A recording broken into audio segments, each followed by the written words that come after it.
الحمد لله نحمده ونستعينه ونستغفره ونؤمن به ونتوكل عليه ونعوذ بالله من شرور أنفسنا ومن سيئات أعمالنا من يهده الله فلا مضل له ومن يضلل فلا هادي له وأشهد أن لا إله إلا الله وحده لا شريك له وأشهد أن محمدا عبده ورسوله أما بعد أعوذ بالله من الشيطان الرجيم بسم الله الرحمن الرحيم لقد من الله على المؤمنين إذ بعث فيهم رسولا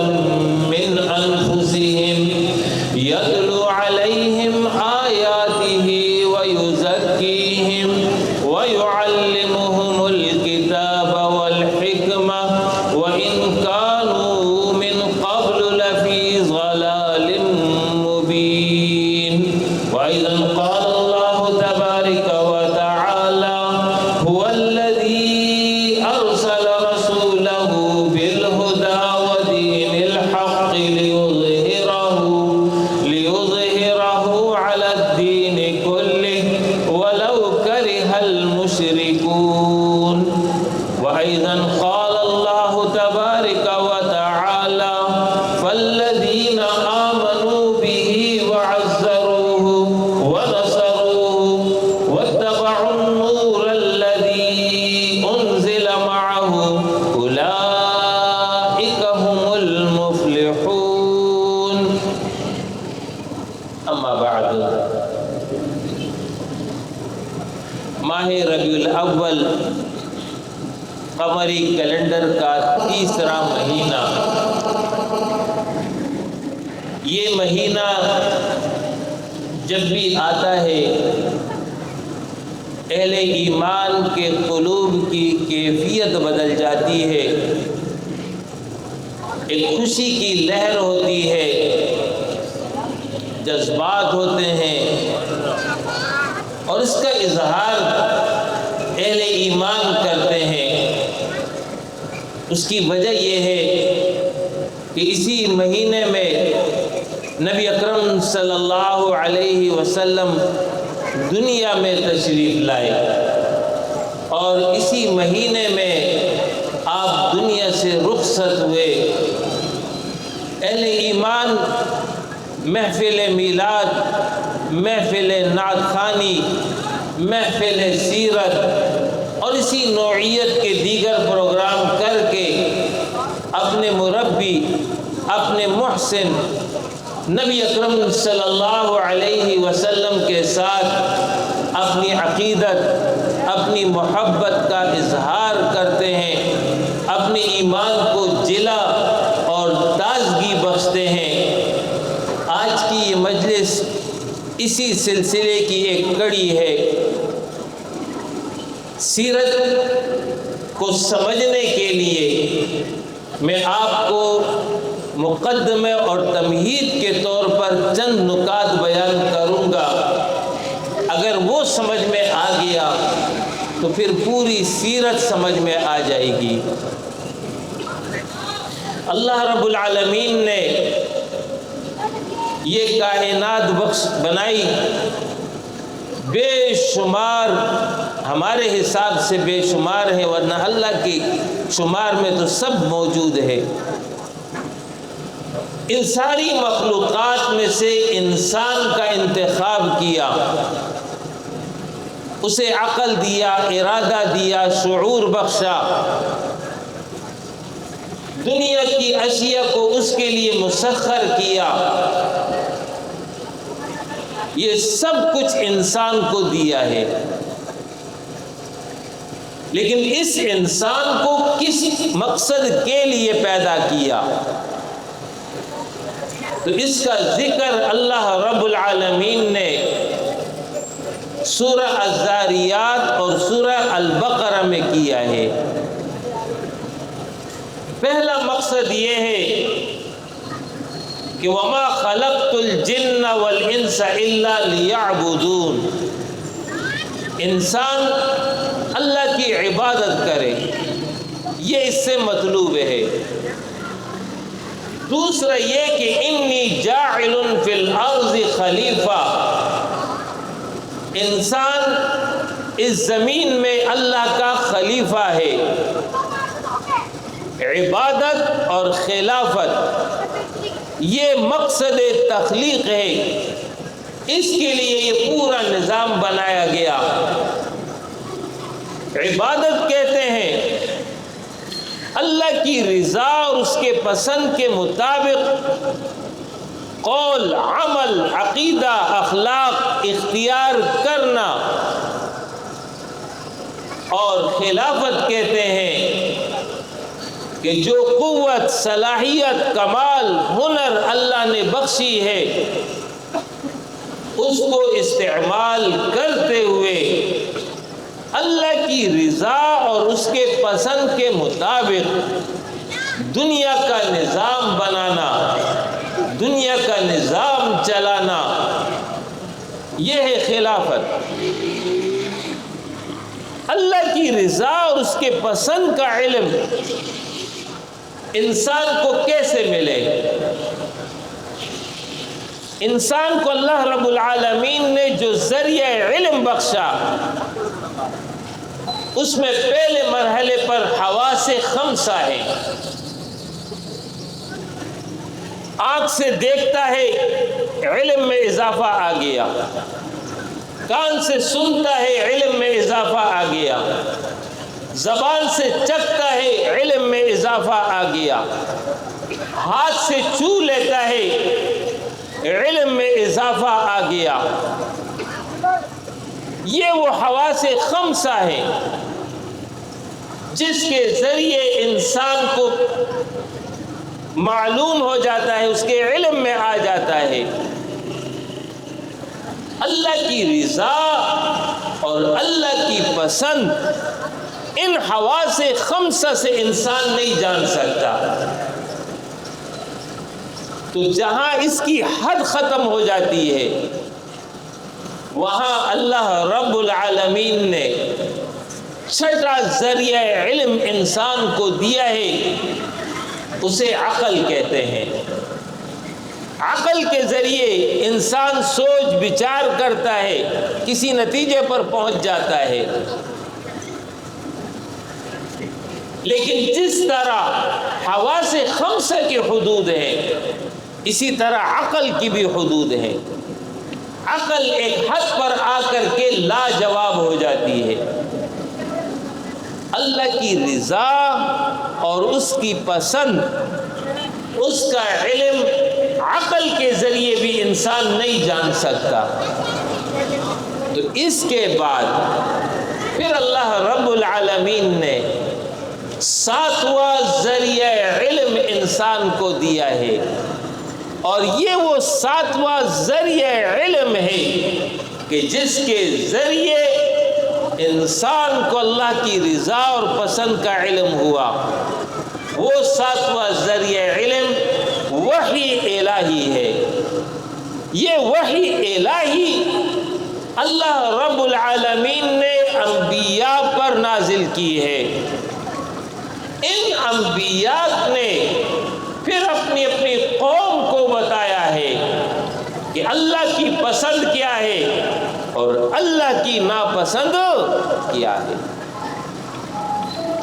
یہ انبیاء کا سلسلہ سیدنا آدم علیہ السلام سے شروع ہوا اور نبی اکرم صلی اللہ علیہ وسلم پر آ کر مکمل ہوا۔ ان تمام انبیاء کی تعلیمات کا خلاصہ دو نکات ہیں۔ پہلا یہ کہ یا قوم اعبدوا اللہ ما لکم من الہ غیرہ، اے میری قوم ایک اللہ کی عبادت کرو، اللہ کے ماں سوا تمہارا کوئی الہ نہیں ہے۔ اور دوسرا یہ کہ ہر پیغمبر نے اپنی قوم کو یہ کہا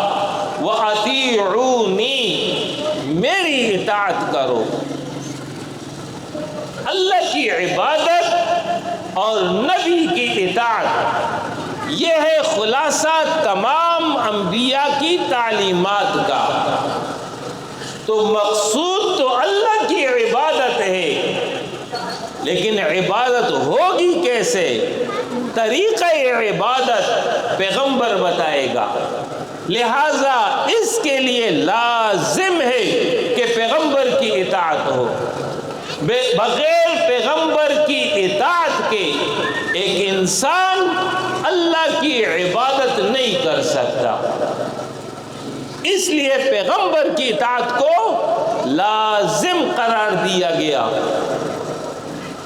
یہ جو انبیاء کا سلسلہ چلا، چلتے چلتے جب سیدنا ابراہیم علیہ السلام کا وقت آیا، اللہ رب العالمین نے سیدنا ابراہیم علیہ السلام کو متعدد امتحانات کے ذریعے آزمایا، اور ان تمام امتحانات میں وہ پورے اترے تو اللہ نے فرمایا انی جاعلک للناس اماما، میں تمہیں تمام انسانوں کا امام بنا رہا ہوں۔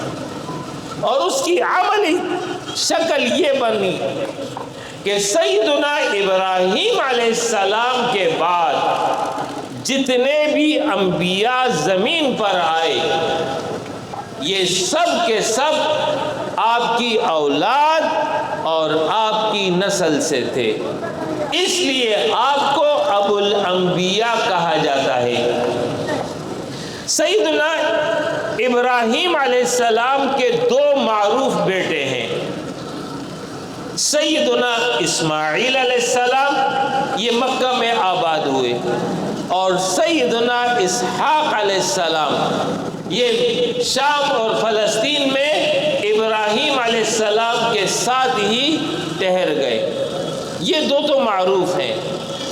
ان کی تیسری نسل ہے بنو قطورہ کے نام سے، قطورہ ان کی تیسری بیوی، اس سے جو نسل چلی اسے بنو قطورہ کہتے ہیں۔ اس نسل میں سیدنا شعیب علیہ السلام پیغمبر بن کر آئے، جو بعد میں سیدنا موسیٰ علیہ السلام کے سسر بنے ہیں، تو وہ بھی انہی کی اولاد ہے، لیکن معروف تو یہ دو ہیں۔ سیدنا اسحاق علیہ السلام کے بعد ان کے صاحبزادے ہیں یعقوب علیہ السلام، یہ بھی پیغمبر۔ پھر یعقوب علیہ السلام، ان کو اللہ رب العالمین نے 12 بیٹے دیے تھے، ان میں سیدنا یوسف علیہ السلام پیغمبر ہیں۔ تو گویا کہ یہ ایک سلسلہ ہے، ابراہیم علیہ السلام، اسحاق علیہ السلام، یعقوب علیہ السلام، یوسف علیہ السلام، اور ادھر جو ہے سیدنا اسماعیل علیہ السلام ہے۔ سیدنا اسماعیل علیہ السلام کے بعد عرب میں پھر اس وقت تک دوسرا کوئی رسول نہیں آیا، کوئی نبی نہیں آیا، اور ادھر جو ہے یہ 4 انبیاء تسلسل کے ساتھ ہیں۔ یعقوب علیہ السلام کا لقب ہے اسرائیل۔ اسرائیل کا لغوی معنی ہے عبداللہ یا صفی اللہ، اللہ کا بندہ یا اللہ کا چنیدہ، یہ ان کا لقب ہے۔ اور میں نے جیسے بتایا کہ ان کے 12 بیٹے ہیں، ان سے جو نسل چلی اسی کو بنی اسرائیل کہتے ہیں، اولاد اسرائیل۔ اللہ کا فیصلہ یہ ہوا کہ اب انبیاء بنی اسرائیل میں آتے رہیں گے، لہذا سیدنا موسیٰ علیہ السلام، سلیمان علیہ السلام، داؤد علیہ السلام، زکریا علیہ السلام، یحییٰ علیہ السلام تا آ کے قوم بنی اسرائیل کا آخری پیغمبر سیدنا عیسیٰ علیہ السلام دنیا میں آ گئے۔ انہوں نے جتنا وقت گزارنا تھا وہ گزار لیا، اور پھر اللہ کا یہ فیصلہ کہ ان کو زندہ آسمان کی طرف اٹھا لیا گیا۔ اب وہ قرب قیامت میں نشانی کے طور پر نازل ہوں گے۔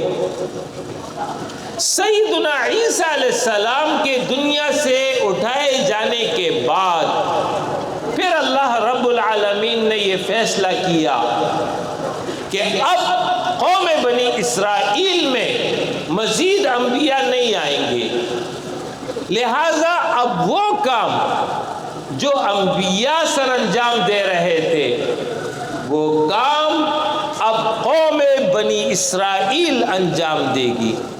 منصب امامت پر پوری ایک قوم، ایک امت فائز کر دی گئی۔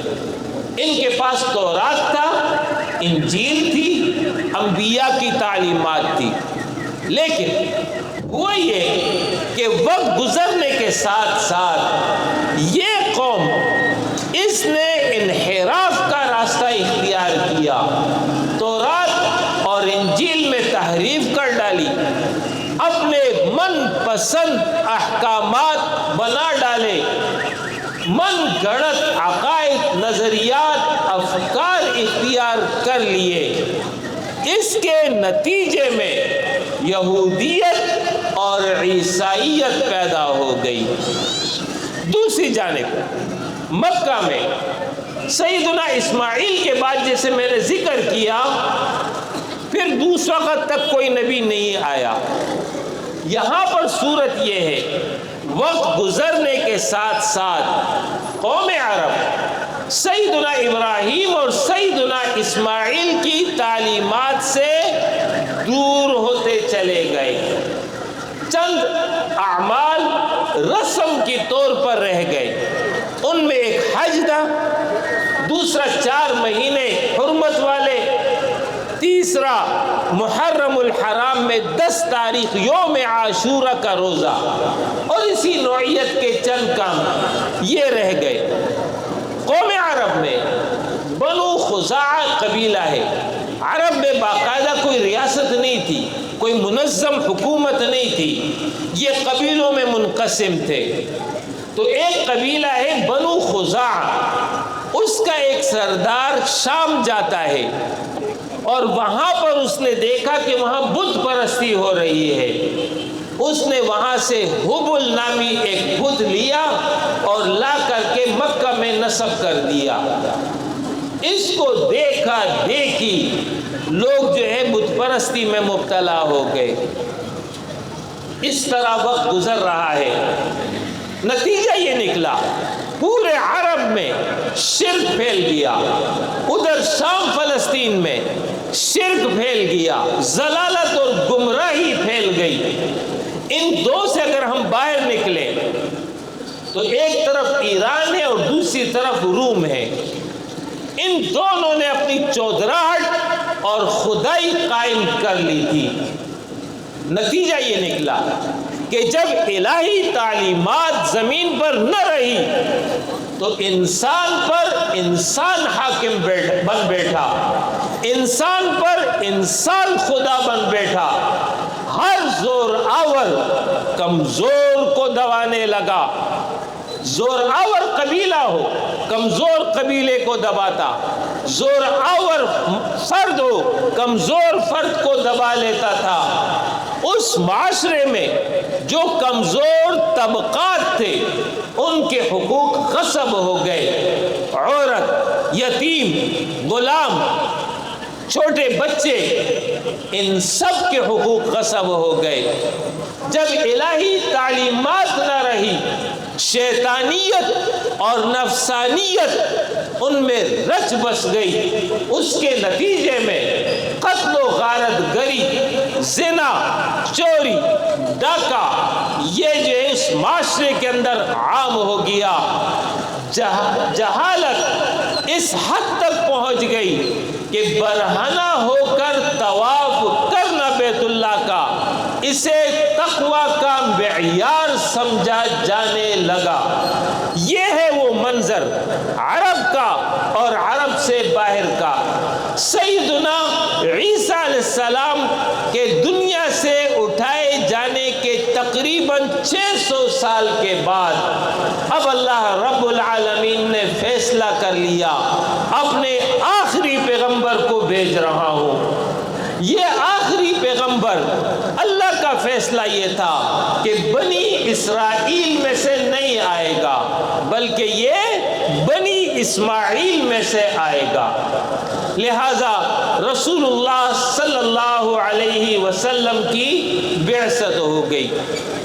اس حوالے سے سورہ آل عمران میں اللہ رب العالمین نے فرمایا لَقَدْ مَنَّ اللَّهُ عَلَى الْمُؤْمِنِينَ إِذْ بَعَثَ فِيهِمْ رَسُولًا مِّنْ أَنفُسِهِمْ، اللہ نے احسان عظیم کیا ہے بالخصوص اہل ایمان پر اور تمام انسانوں پر کہ انہی میں سے ایک کو اپنا رسول بنا کر بھیج دیا۔ پھر مقاصد بعثت گنوائے اور آخر میں فرمایا وَإِن كَانُوا مِن قَبْلُ لَفِي ضَلَالٍ مُبِينٍ، انسان کھلی گمراہی میں مبتلا ہو چکا تھا۔ یہ وہ قرآن کا تبصرہ ہے اس پوری دنیا کی صورتحال کا جو اس وقت موجود تھی، عقائد کے اعتبار سے، معاملات کے اعتبار سے، اخلاقیات کے اعتبار سے انتہائی نیچ والی صورتحال تھی انسانیت کی، جس کو قرآن نے بیان کیا کہ کھلی گمراہی میں یہ مبتلا ہو چکے تھے۔ اللہ نے احسان کیا، اپنے آخری پیغمبر کو بھیج دیا۔ نبی اکرم صلی اللہ علیہ وسلم، ان کی پیدائش عام الفیل، ہاتھیوں والا سال، یہ ہاتھیوں والا سال اہل عرب شمار کرتے تھے اس سے اپنے حساب کتاب کا۔ عام الفیل ہاتھیوں والا سال، اس کے 1 سال بعد، اس کے 2 سال بعد، اس کے 10 سال بعد، تو اس طرح شمار رکھتے تھے۔ عام الفیل واقعہ ہے عرب کا مشہور، وہ یہ ہے کہ حبشہ میں ایک بادشاہ تھا ابرہہ، اس نے کعبہ کو ڈھانے کا ارادہ کیا اور ہاتھیوں کا ایک لشکر لے کر مکہ کی طرف بڑھا۔ اللہ رب العالمین نے ابابیل پرندوں کے ذریعے ان پر کنکر برسا کر تباہ اور برباد کر دیا، جس کا ذکر سورہ الفیل میں ہے۔ یہ وہ تاریخی واقعہ تھا عرب کا، لہذا یہ ان کو یاد تھا۔ جیسے ہم اپنے زمانے میں کہتے ہیں 9/11 ایک تاریخی واقعہ ہے۔ 9/11 سے پہلے کی دنیا، 9/11 کے بعد کی دنیا، پارٹیشن سے پہلے کا ہندوستان، پارٹیشن کے بعد کا ہندوستان، یہ ایک طریقہ ہوتا ہے حساب کتاب تاریخی واقعات کو ذکر کا۔ تو اسی طریقے سے عام الفیل، جس سال یہ واقعہ ہوا اسی سال نبی صلی اللہ علیہ وسلم کی پیدائش ہوئی۔ آپ صلی اللہ علیہ وسلم کے والد محترم آپ کی دنیا آنے سے پہلے دنیا سے رخصت ہو گئے، گویا کہ یتیم تھے۔ عرب معاشرے کا کلچر یہ تھا کہ شہری لوگ اپنے بچوں کو دیہات بھیج دیا کرتے تھے، تو وہاں پر دودھ وغیرہ خواتین کا وہ پیتی تھی اور اس ماحول میں رہتے تھے۔ اسی کلچر کے مطابق حلیمہ سعدیہ نے نبی صلی اللہ علیہ وسلم کو ان کی والدہ سے حاصل کیا۔ بیان کرتی ہیں کہ جب میں مکہ آئی تو جس سواری پر آئی وہ سواری انتہائی کمزور حالت میں تھی، لیکن جب میں اسی بچے کو لے کر مکہ سے روانہ ہوئی تو وہی سواری سرعت اور تیز رفتاری کے ساتھ چلنے لگی۔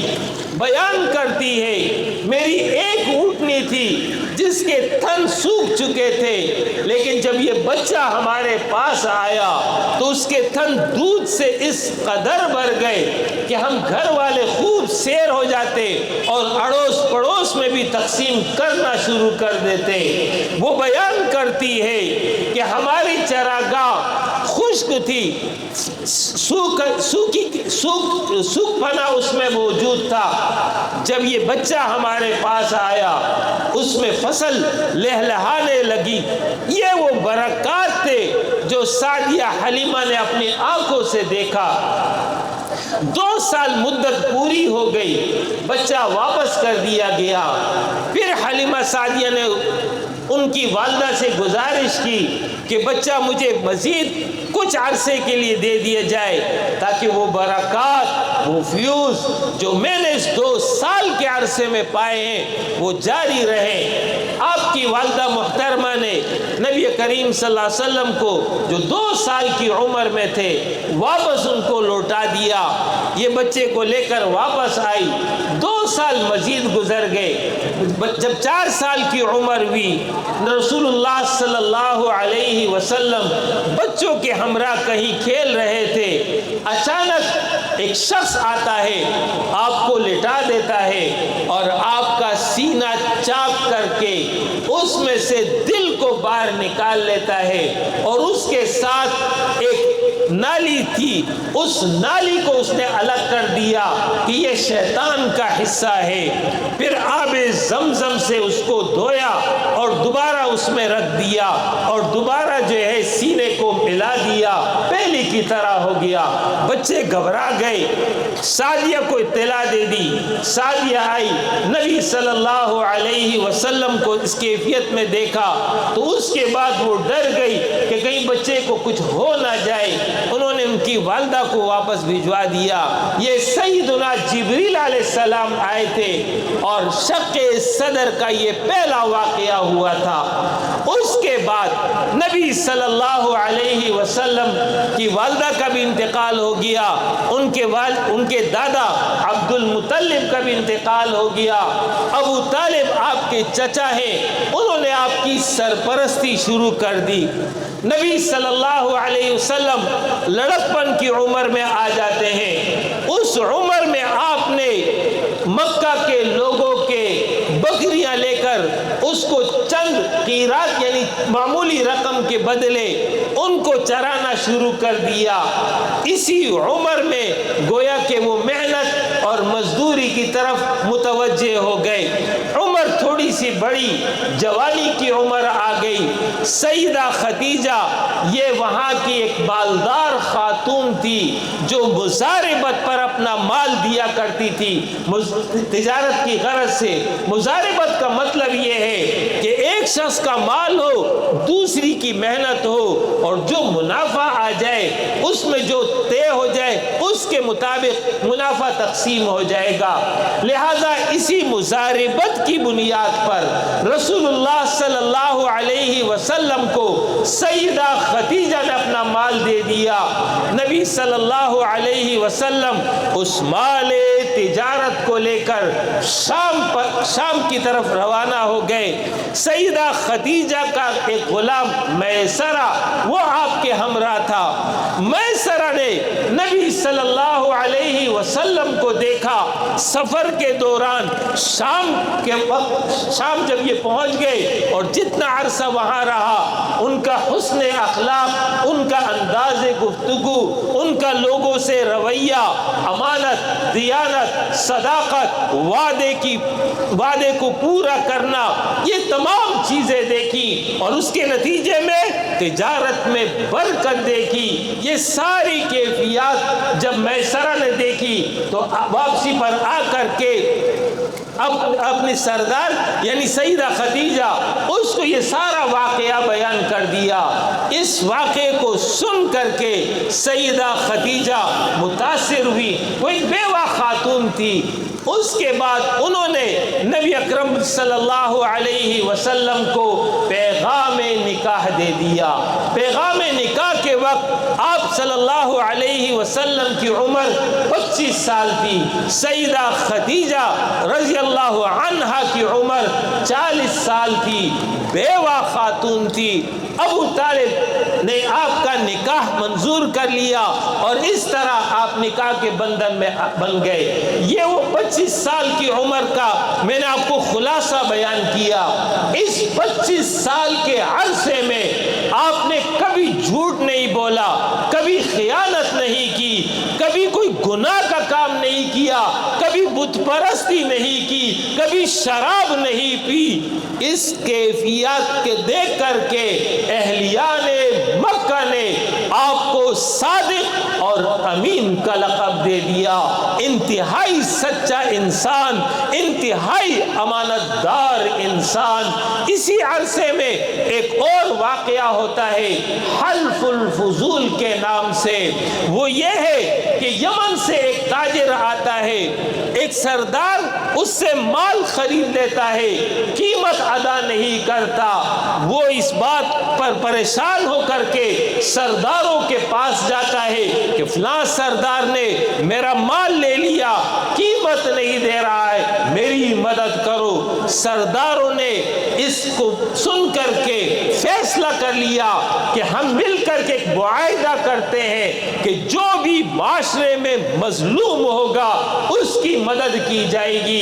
اس کے نتیجے میں ایک معاہدہ ہوتا ہے، اور اس معاہدے میں نبی اکرم صلی اللہ علیہ وسلم بنفس نفیس موجود تھے۔ بعد میں انہوں نے فرمایا کہ آج بھی اگر کوئی اس طرح کے معاہدے کے لیے مجھے بلائے گا، مظلوموں کی مدد کی جائے، مظلوموں کی داد رسی کی جائے، میں اس میں حاضر ہونے کے لیے ہمیشہ اپنے آپ کو تیار پاؤں گا۔ جب آپ صلی اللہ علیہ وسلم کی عمر 35 سال کی ہوئی، عرب میں ایک اور واقعہ وہ یہ کہ اہلیان مکہ نے فیصلہ کیا کہ ہم کعبہ کی اثر نو تعمیر کریں، لہذا اس مقصد کے لیے رقم جمع کی گئی اور خانہ کعبہ کی تعمیر ہو گئی۔ اس کے بعد حجر اسود کی تنصیب کا جب مرحلہ آیا، ہر سردار یہ چاہتا تھا کہ یہ کام میں کروں، اختلاف پیدا ہو گیا۔ جب اختلاف پیدا ہوا تو پھر کسی نے رائے دے دی کہ ایسا کرتے ہیں، رات گزرنے دو، صبح دیکھتے ہیں، حرم میں جو سب سے پہلے داخل ہوگا وہی اس کا فیصلہ کرے گا۔ لہذا اس پر اتفاق ہو گیا۔ صبح انتظار کرنے لگے کہ کون ایسا شخص ہے جو آئے گا اور فیصلہ کرے گا۔ دیکھا محمد الرسول اللہ صلی اللہ علیہ وسلم تشریف لا رہے ہیں۔ تمام سردار مطمئن ہو گئے، امین شخص ہے، صادق شخص ہے، ہم اس کے فیصلے پر راضی ہیں۔ آپ صلی اللہ علیہ وسلم نے فرمایا ایک بڑی چادر لائی جائے، بڑی چادر لائی گئی، اور اس کے بعد حکم دیا کہ حجر اسود کو اس کے درمیان میں رکھ دیا جائے، اور تمام سرداروں کو کہا کہ چادر کے کونوں کو پکڑ لو۔ اس طرح تمام سرداروں نے مل کر کے گویا کہ حجر اسود کی تنصیب میں حصہ لے لیا، اور عین جب رکھنے کا وقت آیا، آپ صلی اللہ علیہ وسلم نے خود اپنے دستے مبارک سے اسے نصب کر دیا۔ تمام سردار خوش ہو گئے کہ جھگڑا ختم ہو گیا، تنازع ختم ہو گیا۔ اس کے بعد آپ صلی اللہ علیہ وسلم مکہ میں اسی طرح وقت گزار رہے تھے۔ جب آپ کی عمر 37 سال یا 38 سال ہوتی ہے، اب وہ مرحلہ ہے کہ اب اللہ رب العالمین کی طرف سے نبوت دینے کا فیصلہ ہونے والا ہے۔ آپ پر ایک خاص کیفیت طاری ہو جاتی ہے، آپ معاشرے سے کٹ جاتے ہیں، خلوت نشینی اختیار کر لیتے ہیں، اسی غرض کے لیے غار حرا چلے جاتے، طویل وقت وہاں گزارتے۔ اللہ اور دین کے بارے میں تفصیلی علم تو نہیں تھا، کائنات پر غور کرتے، سورج، چاند، ستارے، سیارے، ان پر غور کرتے، اپنے رب کو یاد کرتے۔ یہ عرصہ 3 سال کا ہے۔ تینوں سال رمضان میں آپ نے باقاعدہ غار حرا میں گویا کہ ایک اعتکاف کی شکل کی اختیار کر لی تھی۔ تیسرا رمضان اور آپ کی عمر اس وقت 40 سال تھی، آپ غار حرا میں موجود تھے۔ اللہ کا فیصلہ، سیدنا جبریل علیہ السلام پہلی وحی لے کر نازل ہوتے ہیں، آپ کے سامنے یک یک سیدنا جبریل علیہ السلام موجود ہیں، اور یہ فرما رہے ہیں اقرا اے